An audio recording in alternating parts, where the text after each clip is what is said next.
in the morning. Hey, it's Kelly Raspberry with your Showbiz Top 5 for Tuesday. It's April the 6th.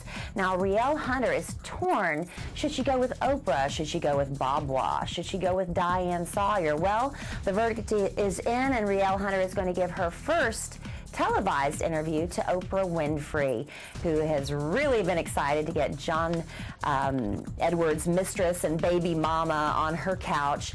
Now, Rielle wants to dispel some of the myths about her and wants to show herself in a more positive light, because let's face it, how good can the mistress of a man running for president whose wife's dying of cancer look? But anyway, we hear that it was actually John's idea to not only have Rielle do that GQ interview, which ended up in those scandalous photos of her posing seductively on their daughter's bed, but also is the one that encouraged her to go on Oprah. He wants people to actually see the woman he apparently loves instead of this homewrecker, which he does not believe is the truth. Now, Nicolette Sheridan, oh, by the way, that's going to air in the May sweep, so you want to be TiVoing Oprah in May. All right, Nicolette Sheridan's filed a $20 million lawsuit against the creator of Desperate Housewives, Mark Cherry. She says he was basically physically, verbally, mentally, emotionally, everything you can think of, abusive to her.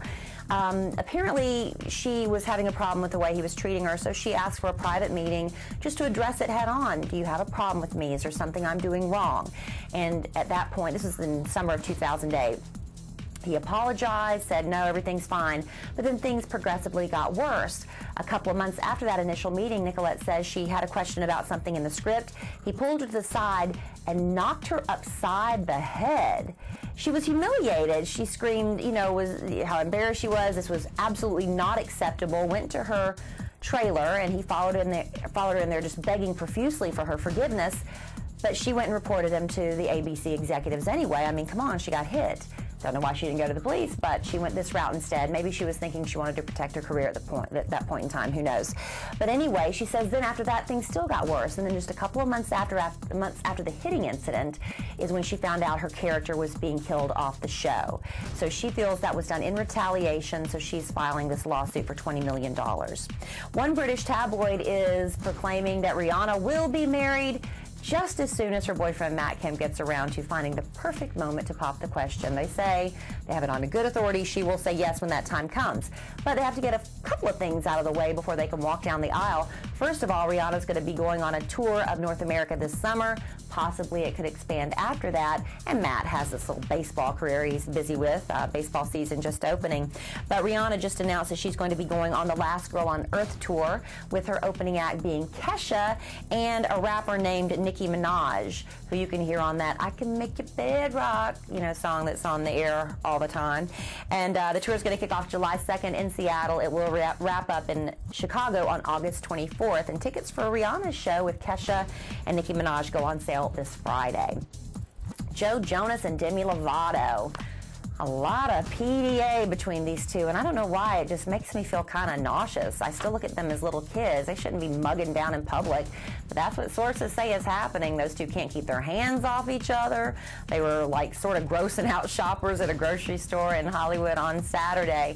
And then for Easter brunch at the Four Seasons in Beverly Hills, people in there, enjoying their eggs and sausage or looking over at those two can't keep their hands off each other. But joining Joe and Demi for their romantic Easter brunch were Kevin Jonas and his wife Danielle, and Nick Jonas and nobody. Nick, all alone. Still no woman in his life after Selena Gomez and he parted ways.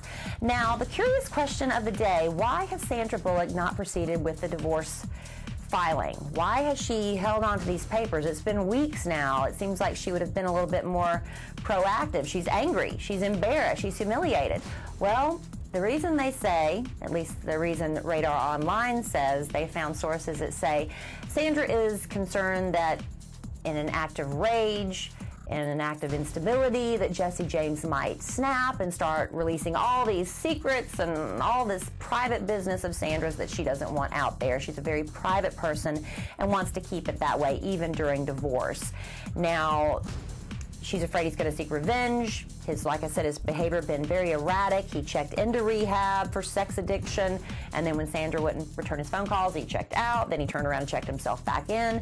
And now Radar Online says there are some videos out there, about 12 or more homemade sex tapes he made with his mistresses filled with white supremacist, not white supremacist, well, I guess Nazi is sort of the same thing, but it's Nazi paraphernalia. Apparently he had this thing about Hitler, and he's like saluting and doing all this stuff, Nazi-esque in these videos. That could be some damaging stuff if that hits the internet. And that is your Showbiz Top 5 for Tuesday.